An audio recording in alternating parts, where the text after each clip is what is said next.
مختصر وہ یہ کربلا کے واقعے کے بعد میرے چوتھے امام 35 سال زندہ رہے.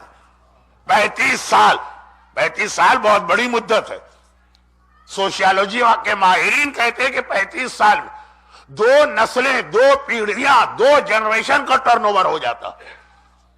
یعنی چوتھے امام کے سامنے وہ پوری ایک نسل ختم ہوئی، ایک نئی نسل آئی، وہ ختم ہو گئی، پھر تیسری نسل آئی. 35 سال.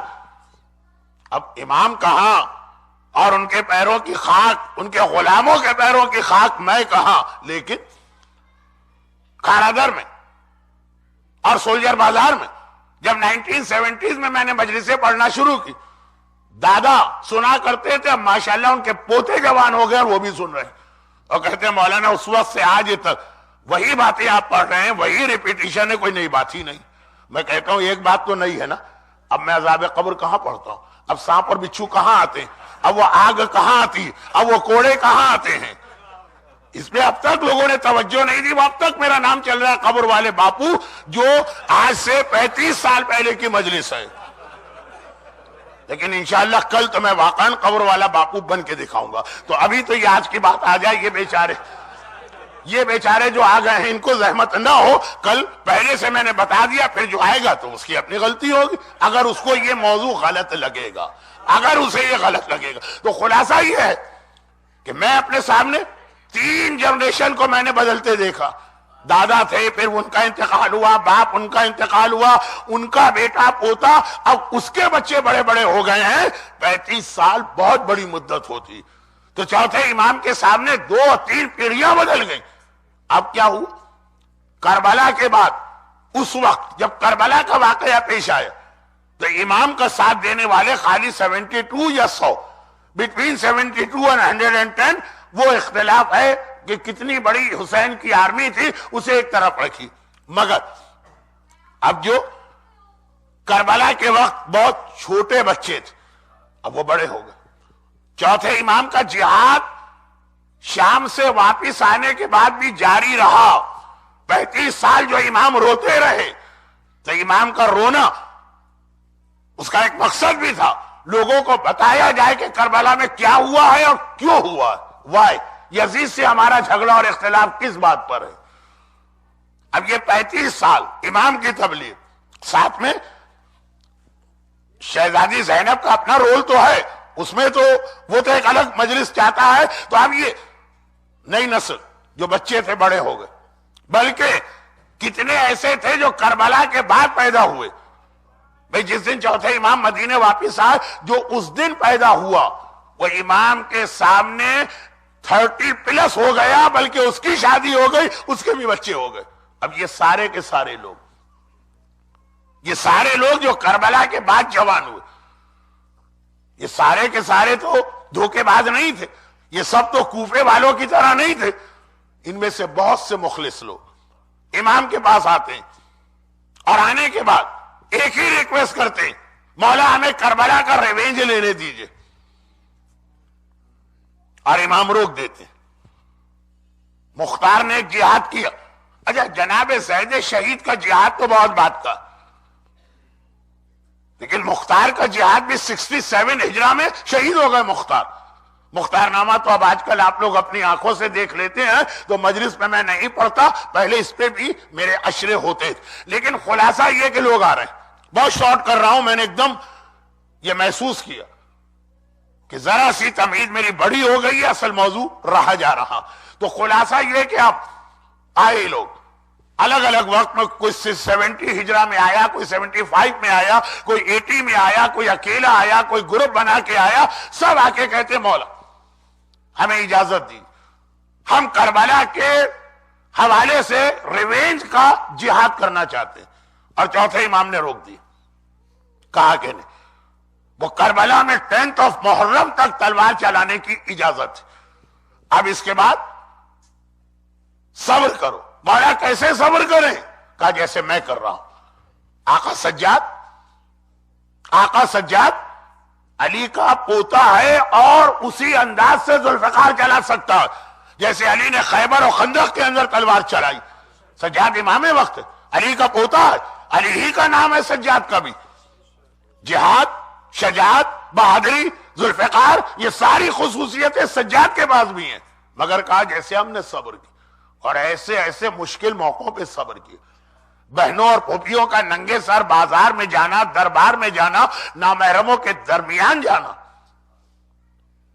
ہماری ریسنٹ تاریخ کے بہت ہی عظیم مرجع آغا نائینی عزاداری کے حوالے سے کبھی کبھار کچھ فقہی سوالات بھی اٹھائے جاتے ہیں کہ فلاں عمل جائز ہے کہ نہیں، فلاں عمل اسلام میں پرمیشن ہے کہ نہیں، فلاں عمل کی رضا ہے کہ نہیں.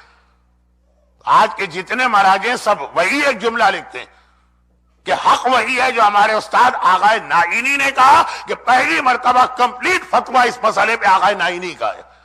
شاید ہمارے کچھ نوجوان ذرا سا گھبرا جائیں، لیکن بہرحال ایک سلسلہ ملا دو. اس وقت آغا سیستانی اور رہبر آغا خامنہئی کا زمانہ، اس سے پہلے امام خمینی اور آغا خوئی تھی، ان سے پہلے آغا محسن حکیم تھے. یہ دونوں آغا نائینی کے شاگرد، یعنی آغا نائینی بہت پرانے مرجع نہیں. مجلس میں بیٹھے، خطیب یا ذاکر ممبر پہ گیا، صرف ایک جملہ اس نے ابھی شروع کیا، کمپلیٹ بھی نہیں کیا، چیخ مار کے کھڑے ہو گئے. کہنے لگے خاموش ہو جائے، اس سے زیادہ میں سن نہیں سکتا ہوں. صبح سے لے کے رات تک اسی ایک جملے پہ روتے رہے. لما دخل زینب فی مجلس یزید، جب زینب یزید کے دربار میں داخل ہوئی، چیخ مار کے کھڑے ہو گئے. آگے کچھ نہ پڑھنا، علی اور فاطمہ کی بیٹی اور ہندا کے پوتے شرابی یزید کے دربار میں جائے، خالی یہ تصور آدمی کو صبح سے شام تک رولا دے. اتنے بڑے ہمارے مرجع جو تمام مراجع کے استاد. تو اب یہ امتحان آقا سجاد کا تھا. اب بے بسی کے ساتھ نہیں تھا، سجاد لاچار نہیں تھا، طاقت بھی ہے، ذوالفقار بھی ہے، علی جیسی شجاعت بھی. کہا لیکن جیسے ہم نے صبر کیا تم بھی صبر کرو. اب آئیے یہ یوتھ، ینگسٹر، نوجوان تلوار لے کے آتے ہیں امام کے پاس اور کہتے ہیں کہ مولا برداشت نہیں ہو رہا ہے. امام نے کہا صبر کرو. کہا مولا لیکن یہ ظالم، یہ زندہ رہے، ہم سے برداشت نہیں ہے، ان سے بدلہ کب لیا جائے گا؟ چوتھے امام نے کہا اللہ نے کربلا کا انتقام اور بدلہ ہماری نسل کے آخری امام کے لیے رکھا ہے.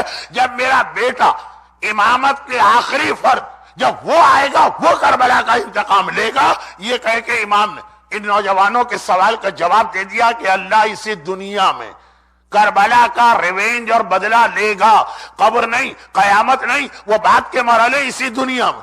مگر شرط یہ لگائی کہ جب آخری امام آئے گا.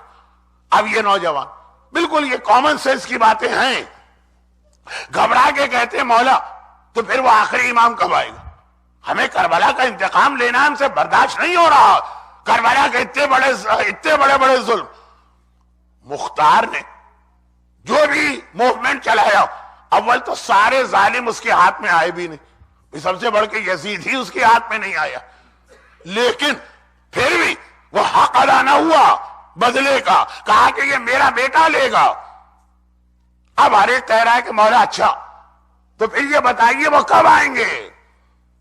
امام نے کہا یہ اللہ کا راز ہے جو کسی کو نہیں پتا کہ آخری امام کب آئے گا. مولا ہماری زندگی میں آئیں گے. اب یہ جو نوجوان آئے ہیں جو کربلا کے بعد پیدا ہوئے، ان کا اصل جذبہ اور یہ ہے کہ ہمیں جہاد میں حصہ لینا، تو مولا ہماری زندگی میں آئیں گے؟ امام نے کہا یہ بھی نہیں کہا جا سکتا. ہو سکتا ہے تمہاری زندگی میں آ جائے، ہو سکتا ہے کہ تمہارے مرنے کے بعد آئیں. تو مولا اگر ہمارے مرنے کے بعد آئے تو ہمیں کیا فائدہ ملا؟ تب یہ جملہ آیا چوتھے امام کا. حدیث چوتھے امام کی ہے، ماہ سفر چوتھے امام کا ہے، موضوع امام زمانہ کے حوالے سے سورہ آل عمران ہے، بات وہیں چل رہی. امام چوتھے امام نے کہا کہ ہو سکتا ہے تمہارے سامنے آئے، ہو سکتا ہے تمہارے بعد آئے. تو مولا پھر ہمیں کیا فائدہ ملا اگر ہمارے بعد آئے؟ تو ہم تو اس آرمی میں یا لشکر میں یا فوج میں شامل نہیں ہوئے. چوتھے نے کہا نہیں ایسا نہیں. جس نے اپنے دل میں یہ تمنا اور خواہش رکھی کہ کربلا کا مجھے انتقام لینا ہے حسین کے وارث کے ساتھ مل کر، عاشورے کے دن آپ یہی دعا مانگتے اعظم اللہ اجورنا واجورکم بمصابنا بالحسین وجعلنا وإياکم من الطالبین بثار امام ولی الامام المہدی من آل محمد علیہ الصلوۃ والسلام. یہی دعا تو ہم مانگتے ہیں. 24 نومبر کو غالباً نارتھ امریکہ میں عاشورہ تھا، تو ابھی آج 23 دسمبر مہینہ بھی نہیں ہوا. یہ دعا آپ نے مانگی عاشور کے دن، اللہ ہمیں اور تمہیں قرار دے ان لوگوں میں جو حسین کے وارث کے لشکر میں شامل ہوں گے. یہ دعائیں عورتیں بھی مانگتی ہیں، دعائیں مرد بھی مانگتے ہیں. تو اب چوتھے امام نے کہا جو یہ دعا مانگتے ہوئے دنیا سے گیا، اگر وہ مر بھی جائے گا تو جب میرا بیٹا آئے گا اللہ فرشتوں کو بھیجے گا اس کی قبر پر اور کہے گا کہ تمہاری دعا پوری ہو گئی، اب تمہیں اختیار دیا جاتا چاہے اسی قبر میں رہو اور چاہے تم کو زندہ کر کے آخری امام کی فوج میں شامل کیا جائے. یہ جو ایک روایت ہے کہ مرنے والوں کو فرشتے آ کے بلائیں گے اور کہیں گے تمہاری دعا اجل اللہ تعالی پوری ہو گئی، تمہیں چاہے مرضی تمہاری چاہے قبر میں سو اور چاہے امام کی فوج میں آ جاؤ. اب ایک سوال یہ بھی کہ جو لوگ یہ کہیں گے کہ نہیں ہمیں قبر اچھی لگ رہی، وہ کیوں کہیں گے؟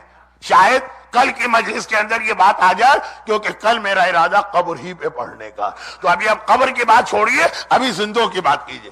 چوتھے امام نے کہا گھبراؤ نہیں، اطمینان رکھو، اگر تمہاری تمنا ہے خون حسین کا انتقام، زندہ رہے تو امام زمانہ کی آرمی میں شامل ہو گئے، مر گئے تو زندگی دے کے تمہیں واپس لایا جائے گا اور امام کی فوج میں شامل کیا جائے گا.